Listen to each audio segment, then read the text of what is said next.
कैसी है अभी? वो ठीक है दीदी। है? और क्या?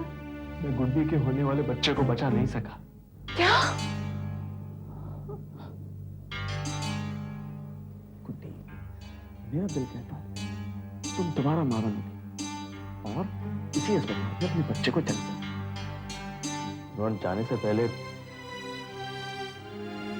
मैं तुमसे एक बात कहना चाहता था, लेकिन डरता हूं कहीं तुम्हें दुख ना पहुंचे। तुम हमारे बच्चे को नहीं बचा सके। क्या इससे भी कोई बुरी खबर है? बोलो मनोज, क्या इससे भी कोई बुरी खबर है? हाँ रोहन। तो फिर बताओ ना, क्यों मेरे सब्र का इम्तिहान ले रहे हो? रोहन, गुड्डी अब कभी मां नहीं बन सकती। Manoj!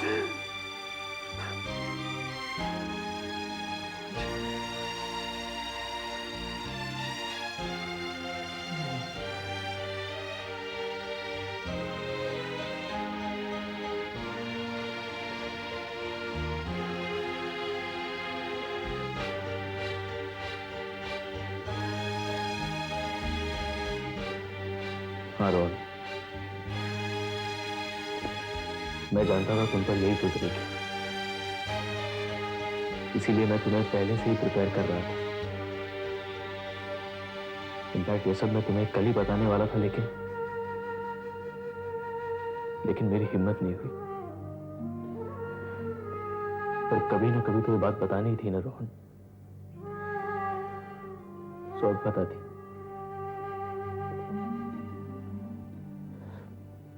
I'm sorry, Rohan. I'm sorry.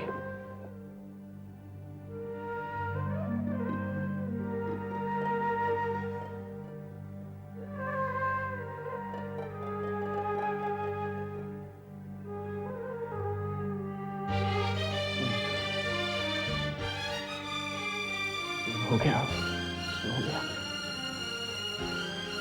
लेकिन मेरी एक रिक्वेस्ट है तुमसे। बोलो रोहन। तुम ये बात किसी को नहीं बताओ। गुड्डी को तो बिल्कुल नहीं, क्योंकि वो एक बच्चे को खोने का दुख तो सह चुकी है, लेकिन कभी मां न बनने का सदमा बर्दाश्त नहीं कर पाएगी।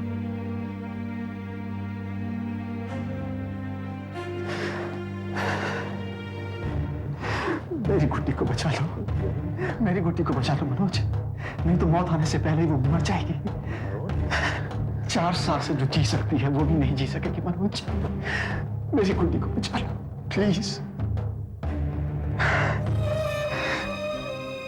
मेरी बात याद रखोगे ना?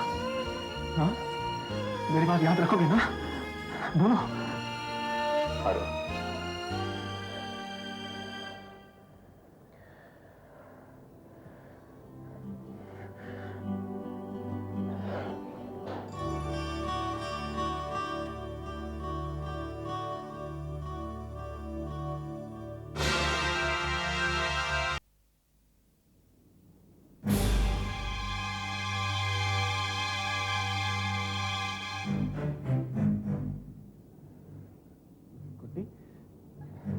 तुम कब आई? गुड्डी, गुड्डी, गुड्डी, गुड्डी, गुड्डी मेरी बात सुनो। गुड्डी, गुड्डी, गुड्डी, गुड्डी, गुड्डी क्या बात है? क्यों आई थी तुम वहां पर? देखो मनोज ने जो कुछ भी कहा है वो सच नहीं है, वो झूठ है। अरे तो डॉक्टर है, डॉक्टर तो कुछ भी कहते रहते हैं। तुम्हें कुछ नहीं हुआ है, कुछ नहीं। मेरी बात का यकीन करो प्लीज। गुड्डी,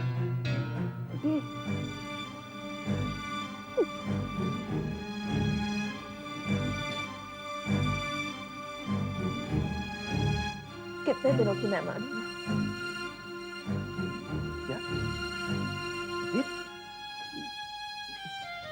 बोलो, कब मरने वाली हूँ? ये क्या बेकार की बातें कर रही हो तुम? देखो रोहन, मुझसे कुछ मत छुपाओ। मुझे ऐसी क्या बीमारी है जो मैं मौत आने से पहले मर जाऊंगी।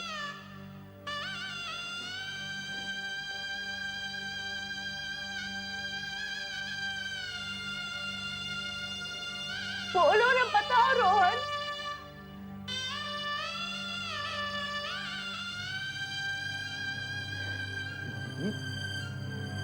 तुम्हें ऐसा कुछ नहीं हुआ है, तुम बिल्कुल ठीक हो।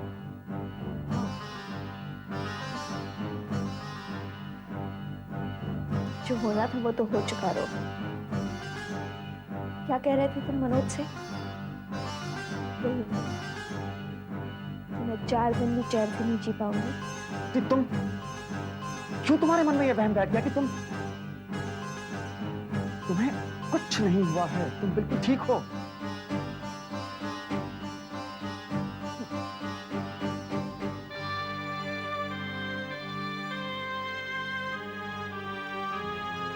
झूठे दिला फिर मत करो।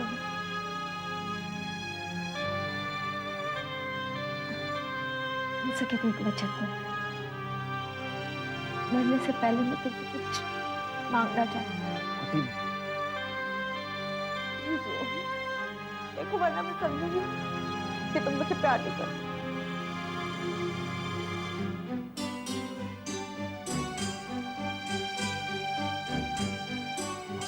बोलो।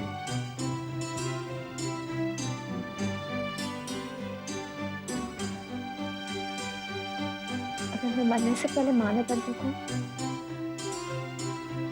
तो तुम दूसरी शादी करना और इस संस्कार को संतोष पूरी से न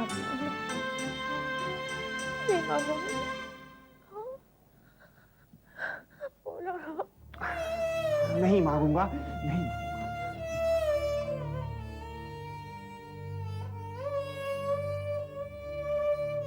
एक और प्रॉमिस। जैसे तुमने मुझे नहीं बताया कि मुझे क्या हुआ, वैसे तुम किसी और को भी मत बताना कि मैं चंद दिनों की मेहमान हूं।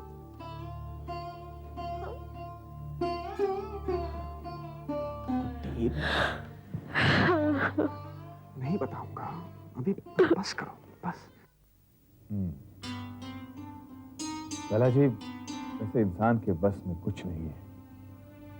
हर आती जाती सांस ऊपर वाले के हुक्म की मांग आ जाए।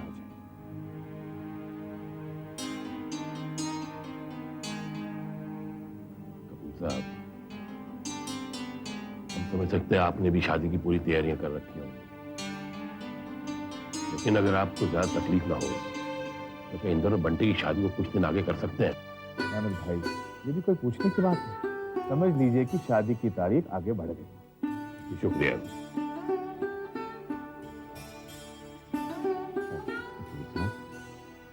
आपका ज्यादा नुकसान तो नहीं होगा ना?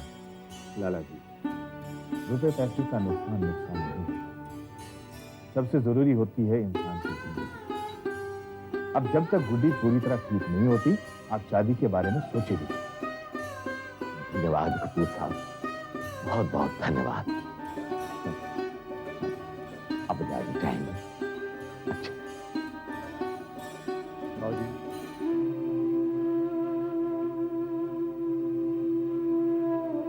बाबूजी, मेरे लायक कोई सेवा हो तो मुझे प्लीज बताइए। तो फिक्र ना कर, वाहिगुरु साहब ठीक करेंगे। बाबूजी आइए, मैं बाहर तक छोड़ देता हूँ आपको।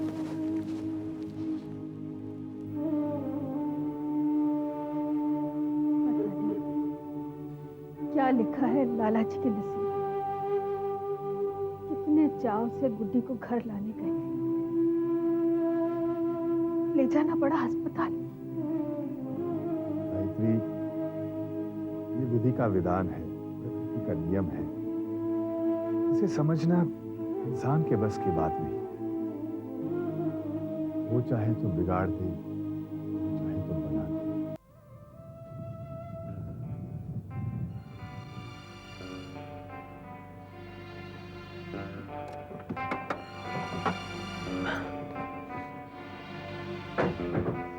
लो, आ गया तुम्हारा घर।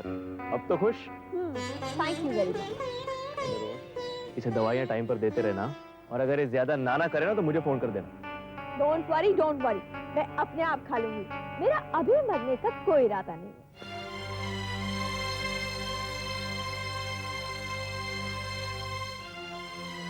अरे इसे क्यों घूर रहे हो? उसने मुझे कुछ नहीं बताया। मैं सब जान गई हूँ कि मैं कुछ ही दिनों की मेहमान हूँ। गुड्डी, क्या कह रही हो तुम? कुछ नहीं हुआ है तुम्हें। You absolutely all right. रहने दो, रहने दो। अब तो तुम मुझे सिर्फ ये बताओ कि मैं मुन्नी और बंटी की शादी देख पाऊंगी या नहीं।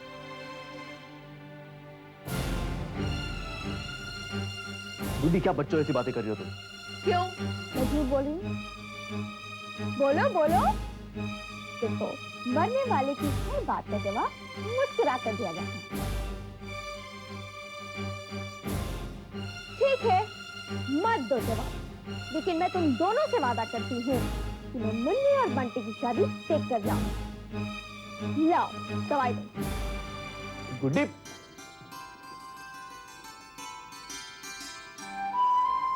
रोने क्या कह रही है गुड्डी? कि तुमने उसे बता तो नहीं दिया कि वो कभी माफ? नहीं मनोज, मैंने उसे कुछ नहीं बताया। पता नहीं कैसे उसके मन में ये वहम बैठ गया कि वो ज्यादा दिनों तक जिंदा नहीं रहेगी।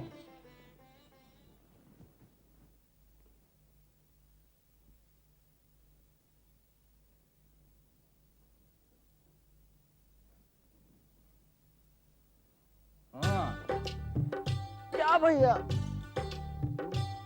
तुम ऐसे बैठे हो अब तक? तैयार नहीं हुए? ऑफिस नहीं जाना क्या? आज ऑफिस जाने को दिल नहीं कर रहा। क्यों क्यों? तुम्हारी शादी की डेट पोस्टपोन हो गई शायद, इसलिए। छोड़िए भैया, छोड़िए।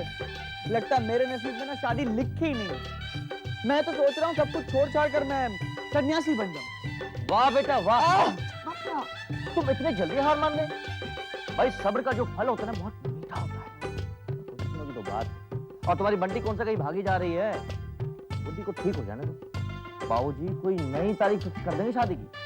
तो गुड्डी बिल्कुल ठीक है भैया। क्या? मुझे किसने कहा? मम्मा, मेरी अभी अभी बाला से बात हुई हॉस्पिटल में। उसने कहा कि उसने गुड्डी को छुट्टी दे दी है। लेकिन बाला तो कह रही थी कि गुड्डी को 2-4 दिन और रहना पड़ेगा। वो सब मैं नहीं जानता।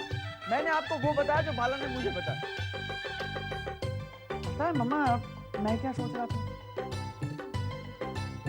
मैं सोच रहा था कि अब अगर छुट्टी हो ही गई ऑफिस की तो क्यों न जाकर मैं उसे मिलूं? बंटी को नहीं, गुड्डी को।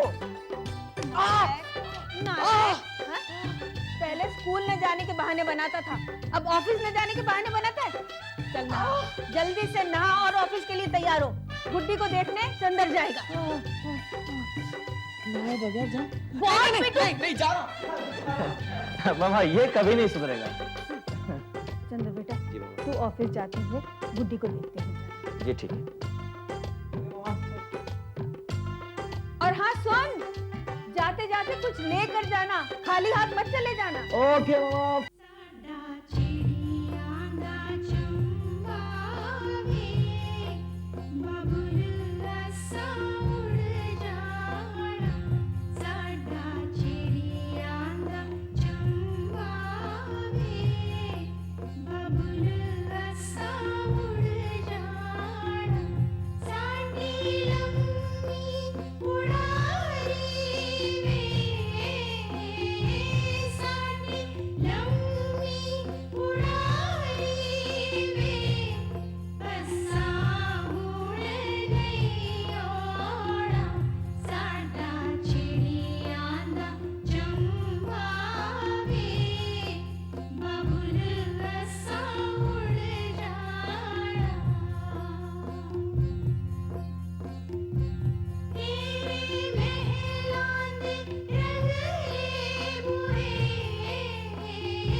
हाँ जी।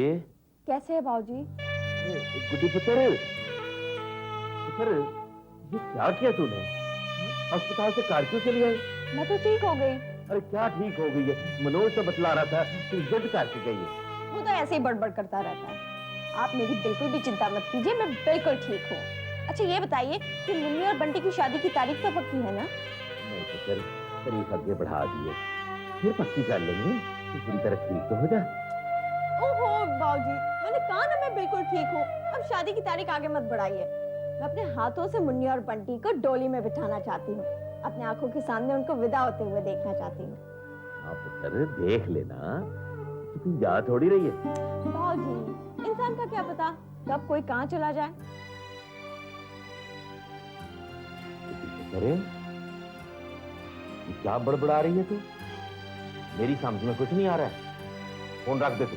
मैं फोन रख दूंगी ना बाबूजी, पहले अब मेरी बात तो सुनिए। देखिए अपनी सेहत का पूरा ख्याल रखिएगा और हाँ, अहमद चाचा से बिल्कुल भी झगड़ा मत कीजिएगा। तू होश में तो है ना? जरा रोहन को फोन दे। अच्छा अच्छा, अब दामाद बेटी से ज्यादा प्यारा लगने लगा है आपको। मैंने कहा ना, जरा रोहन को फोन दे। रोहन नहीं है, मैंने कहा ना। फोन रख दे। अच्छा रख रही हूँ, मगर मैंने जो जो कहा है आपसे वो सारी बातें याद रखिएगा, नहीं तो फिर देख लीजिएगा। हाँ मनहूस बातें करने लगी है। अरे आदमी को अच्छा सोचना चाहिए। बाबूजी क्या हुआ? अरे पागलपन का दौरा पड़ गया इस लड़की को। किसको? किसका फोन था? गुड्डी का। तबीयत तो ठीक है ना उसकी? अरे दिमाग खराब हो गया, दिमाग। हाँ, देर से पैर की बातें करने लगी है। पहले इसने कम तकलीफें दी है, अब ऐसी जानलेवा बातें कर रही है।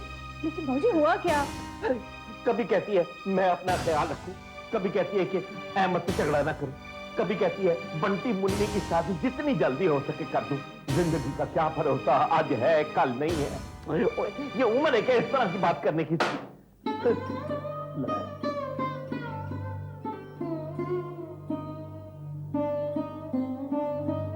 बाबूजी, अरे उसने कहा और आपने दिल से लगा ली बात।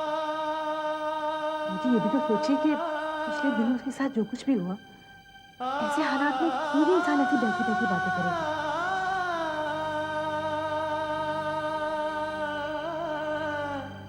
मुझे अब उसे अपने आप को समझाने में, अपने आप को संभालने में कुछ वक्त तो लगेगा ना।